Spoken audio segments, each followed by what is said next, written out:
Nilavati Behera versus state of Orissa, ये एक letter petition case था जिसमें नीलावती बेहरा ने सुप्रीम कोर्ट को एक लेटर लिखा कि उनके बेटे की कैसे पुलिस कस्टडी में डेथ हो गई है और उसके जो फंडामेंटल राइट्स का वायलेशन हुआ है। ऐसी स्थिति में इस मामले की जांच करवाई जाए और नीलावती बेहरा को इस मामले में कंपनसेट किया जाए।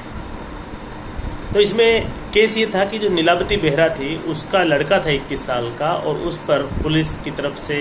ये एलिगेशन था कि उसने चोरी की है और उसी के चलते पुलिस ने उसको अरेस्ट किया। अरेस्ट करने के बाद उसकी पिटाई की और अगले दिन पता चला कि उसकी लाश मरने के बाद जो है ट्रेन के नीचे आने के चलते उसकी मौत हो गई है। और वहाँ पर जो लाइनमैन थे, ट्रैकमैन थे, उन्होंने इस मामले की सूचना पुलिस को दी। पुलिस का ये वर्जन था कि रात में ही वो लड़का पुलिस की कस्टडी से भाग गया था और क्योंकि वो पुलिस की कस्टडी से भाग गया था, उसके बाद उसके साथ क्या हुआ उसके लिए पुलिस जिम्मेवार नहीं है। इस केस की डिटेल में जैसे इंक्वायरी सुप्रीम कोर्ट ने कहा कि मजिस्ट्रियल इंक्वायरी इसमें हो और सीआरपीसी की धारा 176 के अनुसार, और उसमें पुलिस चूंकि उसमें एक एलिज्ड पार्टी है इसलिए पुलिस इन्वेस्टिगेशन उस मजिस्ट्रियल इंक्वायरी में नहीं हो सकती। तो उस इंक्वायरी में जो मजिस्ट्रेट की तरफ से जो इंक्वायरी होकर के जो तथ्य सामने आए उसमें यही कहा गया कि जो डेथ हुई थी डॉक्टर्स के अनुसार वो उस ट्रेन के नीचे आने से नहीं हुई थी, ट्रेन एक्सीडेंट से नहीं हुई थी, बल्कि उससे पहले उसकी पिटाई की गई थी, उसके चलते हुई थी। पुलिस का एक और दावा था कि वो भाग गया था और उसने अपनी जो हथकड़ी या जो रस्सी बांधी हुई थी हाथों पर वो मुंह से काट ली थी और उसके बाद वो छुड़ा करके भाग गया था। जबकि जो फोरेंसिक रिपोर्ट आई उसमें ये कहा गया कि जो दो हाथ थे और उस दोनों हाथ बंधे हुए थे रस्सी से, तो वो भी एक ऐसा पुलिस की तरफ से जो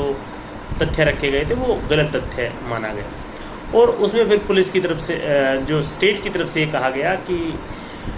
स्टेट सोवरेन है और सोवरेन होने के चलते इसको इम्यूनिटी है कि वो कंपनसेट करे या ना करे। तो सुप्रीम कोर्ट ने इसमें भी कहा कि प्राइवेट लॉ में सोवरेन इम्यूनिटी होती है लेकिन पब्लिक लॉ में ऐसा नहीं है, क्योंकि आर्टिकल 32 जो कि फंडामेंटल राइट खुद फंडामेंटल राइट है और फंडामेंटल राइट के वायलेशन के चलते वो इन्फोर्स करवाने का उसका काम है और जो भी रेमेडी लॉ में है वो सुप्रीम कोर्ट उसके तहत इन्फोर्स करवाता है। अगर किसी का life and liberty without procedure established by law अगर ले ली गई है तो उसमें कंपनसेशन जरूरी हो जाता है और इसमें जो सोवरेन की इम्यूनिटी वाला कंसेप्ट है वो नहीं होगा और इसमें कंपनसेट करना ही पड़ेगा नीलावती बेहरा को स्टेट की तरफ से। इस मामले में नीलावती बेहरा को तकरीबन 1.5 लाख रुपए दिए गए। 1.5 लाख रुपए इस हिसाब से दिए गए कि जो लड़का था वो 21 साल का था और उसकी जो मंथली इनकम थी वो 1200-1500 रुपए थी। तो उसी हिसाब से कोर्ट ने माना कि 1.5 लाख रुपए की कंपनसेशन